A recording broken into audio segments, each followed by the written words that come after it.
Bu son Türkiye'deki siyasi atmosferi nasıl değerlendiriyorsunuz? Yani bu hem bir taraftan barışı çözümü konuşuyoruz ama hem diğer taraftan da işte CHP yönelik bu meselenin bir tarafı ve de muhatabı olan kesime yönelik işte 31 Mart'ta sandıktan birinci partisi çıkmış bir partiye yönelik bu kadar kapsamlı bir operasyonun olması neye delalettir sizce? Evet, Türkiye'deki siyasi gerilim hangi aksta hayata geçiyor diye bakarsanız iktidar tarafından ortaya konan kompozisyon terörsüz Türkiye kompozisyonu. Bizim tarafımızdan ortaya konan ileri sürülen savlarımızsa tabii ki demokratik Türkiye, tabii ki demokratikleşme. Aslında bu iki teze baktığınızda bazen buluştuğu yerler oluyor. Nasıl? Evet, işte çözüme dair, barışa dair atılacak adımlar konusunda konuşabiliyorsunuz ama genel anlamıyla Türkiye'deki demokratikleşme meselesine dair maalesef yeterince Türkiye siyaseti konuşamıyor. Bırakın konuşmayı, sizin de altını çizdiğiniz gibi bu süreç belli sabotajlarla karşılaşıyor. Yani demokratik siyasete yapılan her müdahale aslında sürecin sağlıklı ilerlemesinin önüne her seferinde yeni engeller çıkartıyor diyebiliriz. Çünkü Türkiye'nin demokratikleşmesi Kürt meselesinin demokratik çözümüne bağlı. Kürt meselesinin demokratik çözümünü istiyorsanız Türkiye'nin demokratikleşmesini sekteye uğratacak ya da toplumu bu ilişkiden koparacak tasarruflardan uzak durmanız gerekiyor.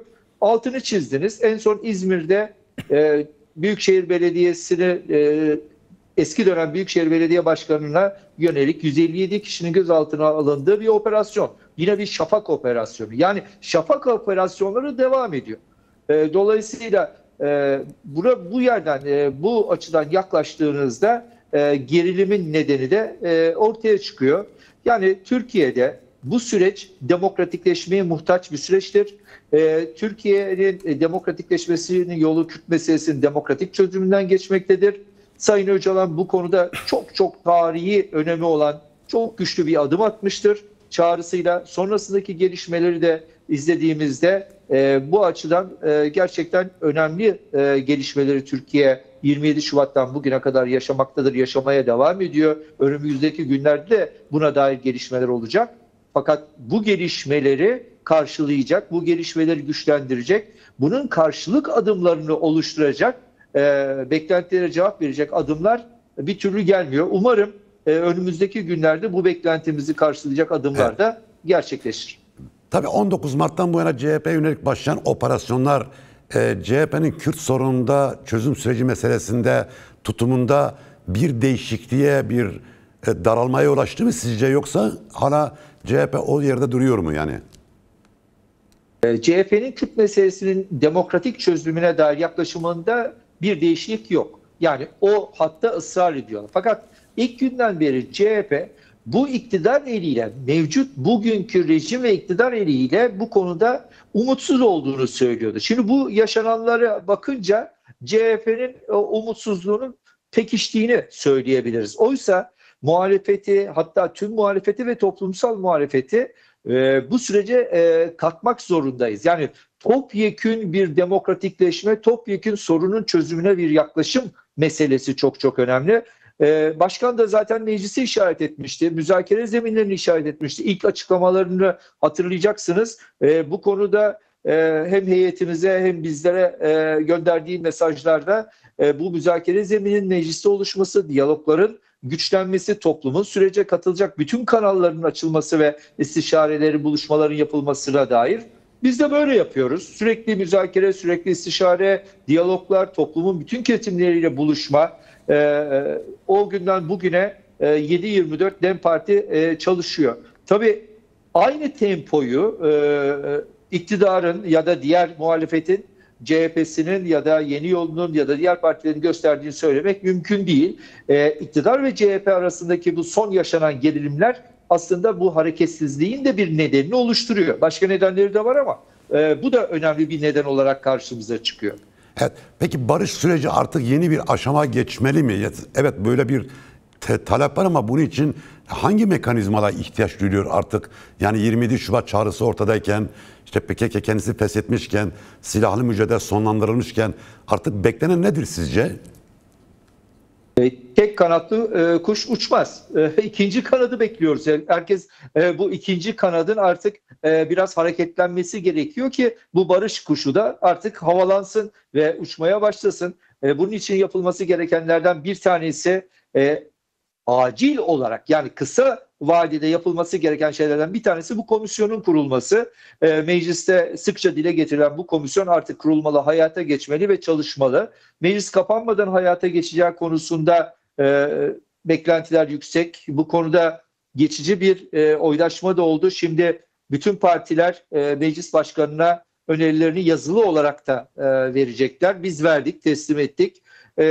Diğer partilerin vermesini bekliyor meclis başkanı. Bu komisyon hayata geçmeli ve yaz boyu çalışmalı ve yoğun bir çalışma, verimli, etkin bir çalışma sergilemeli. İkincisi, bir yargı paketi geçti. 10. yargı paketi hiçbir yaraya merhem olmadı. Çok az bir iyileşme oldu ki o da hani bir yargı paketinden beklentileri karşılama konusunda bir şey ifade etmez.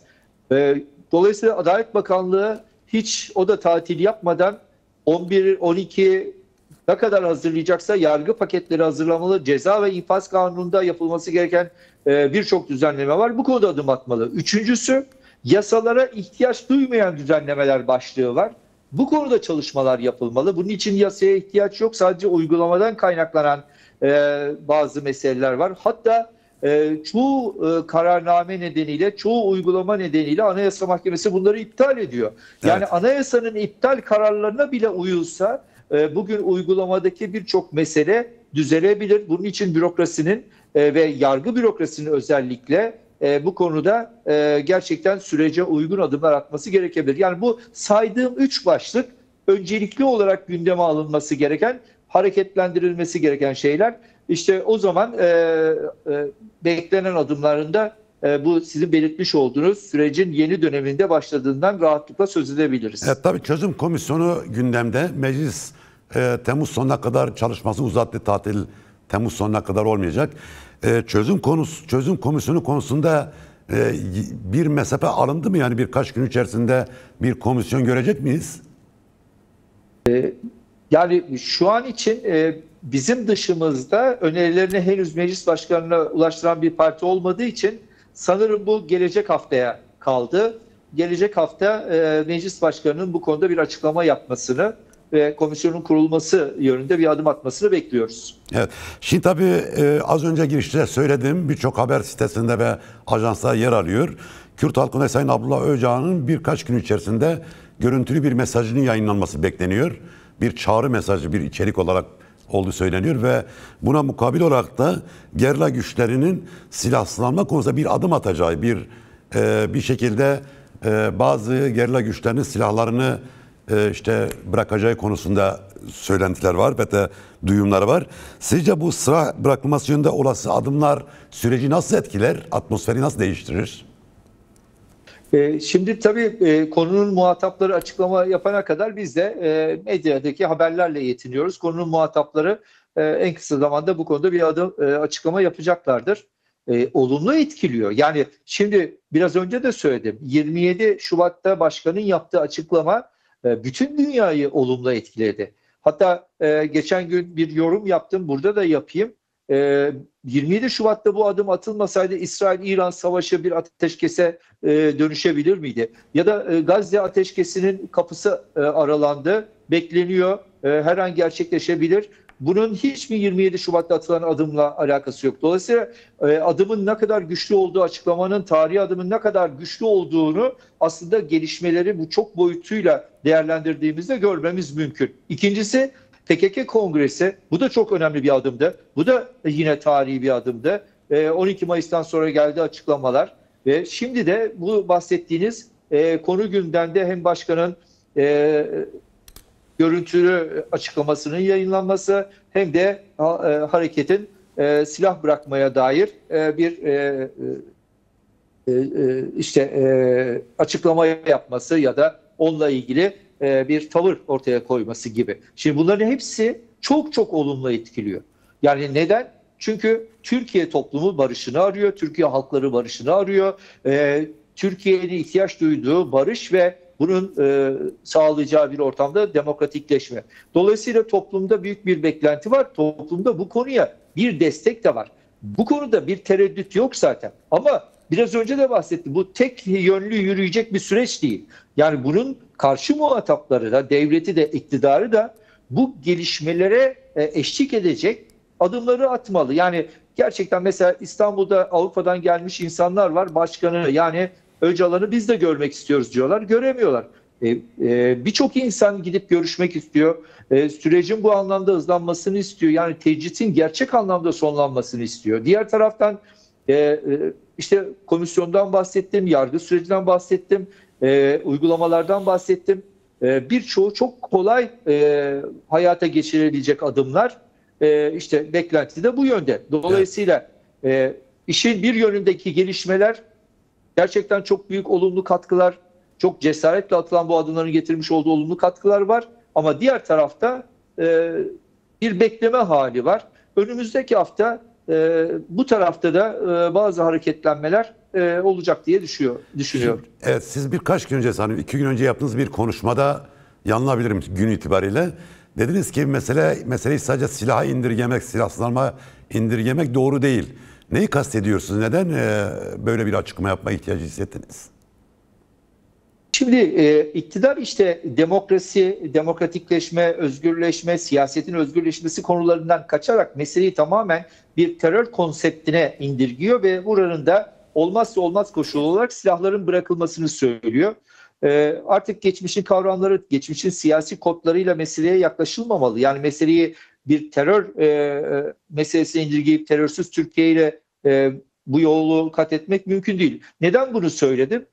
Bu silah bırakın, silah bırakın diyorsunuz. Bu silahı bırakacak olanın bir insan olduğu, bu insanların geleceğine dair meclisin, hukukun, toplumun konuşup çözüm üretmesi gerektiğini, çünkü belli hakların düşünülmesi gerektiği bir aşama. Çünkü silahı kim bırakacak? Silahı bırakanın bu konuda siyasi geleceğinden tutun, hukuki güvencesine kadar konuşulması gereken o kadar çok konu var ki. Kaldı ki silah bırakanların dışında bugüne kadar cezaevinde olanlar, sürgünde olanlar, mağdur olanlar, yargılananlar, yani dönüp baktığınızda eğer gerçekten bir dönem kapanıyor, yeni bir dönem başlıyorsa, büyük bir değişim, dönüşüm sürecine giriyorsak bunun karşılığında atılması gereken adımlar var. Yani sadece silahı bırakmaya indirgenerek halledilecek bir meseleyle karşı karşıya değiliz. Kaldı ki silahı bırakma konusunun muhatapları zaten bu konuda bir tereddüt dile getirmiyorlar. Çok net konuşuyorlar. Bu yapılacak ama bunun yapılmasından sonra neler yapılacağı ya da bunun yapılmasıyla beraber hayata neler geçeceği konuşulmuyor. Sıkıntı burada. Şimdi tabii sıkıntı şu, sizce yani Ankara, yani iktidar bu silahsızlanma meselesinde gerçek manada bir hukuku ve siyasal zemin hazırlama konusunda istekli mi? Böyle bir istek, arzu, böyle bir ruh hali görüyor musunuz onlarda, muhataplarınızda? Yani siyasi muhataplarınızı kastediyorum, evet. Siyasi muhataplarımızın isteği, arzusu meselesinin ötesinde artık Türkiye siyaseti buna mecburdur. Türkiye siyaseti bu büyük değişim, dönüşümün gereğini yapmaya ister muhalefette olsun, ister iktidarda olsun artık mecburdur. Bunu yapmayanın artık Türkiye siyasetinde yeri de yoktur. Sadece bugünü tren sallayarak, yarının iktidar hesabı yaparak bu süreci götürmeleri mümkün değildir. Hiç kimsenin de buna hakkı yoktur. Toplum artık böyle bir manevra aklını, bu tür taktiksel akılları kabul etmez. Bir soru daha.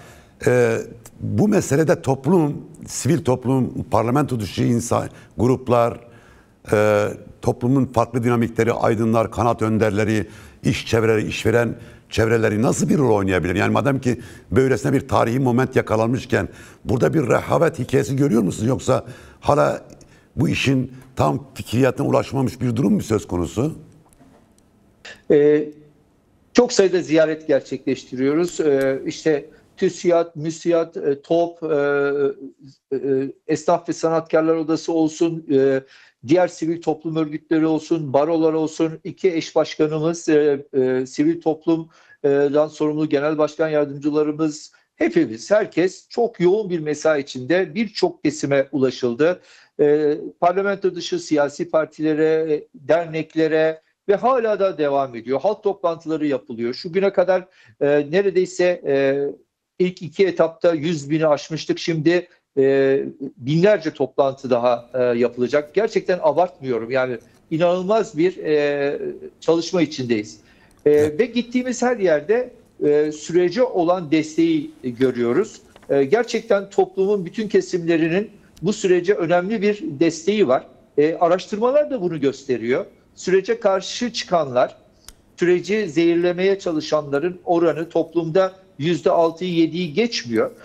Sürece destek verenlerin oranı %70'e yaklaşıyor. Kararsızlar evet %20-23 civarında ama negatif bir kararsızlık değil. Bu bekleme halinden kaynaklanıyor. Bunların hepsi olumlu işaretler. Buradaki eksiklik siyasetin hareketsizliği. Yani özellikle de iktidar çevresinin hareketsizliği, muhalefetin de aslında yeterince inisiyatif almaması.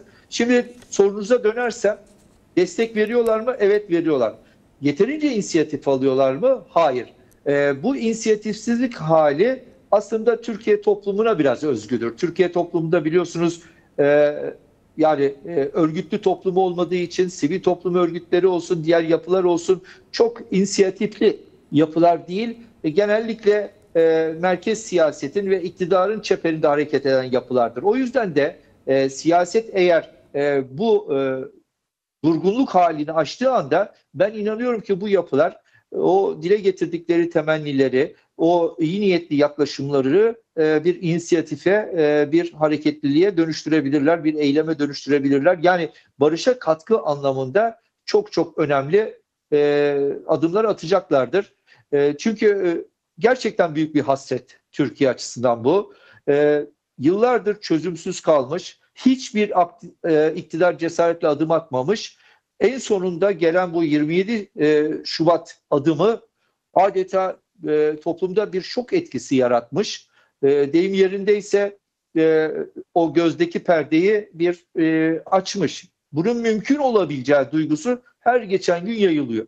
İşte bizim de ısrarla dile getirdiğimiz şey şu: toplumdan gelen bu talepleri siyaset doğru değerlendirmeli, bir an önce gereğini yapmalı.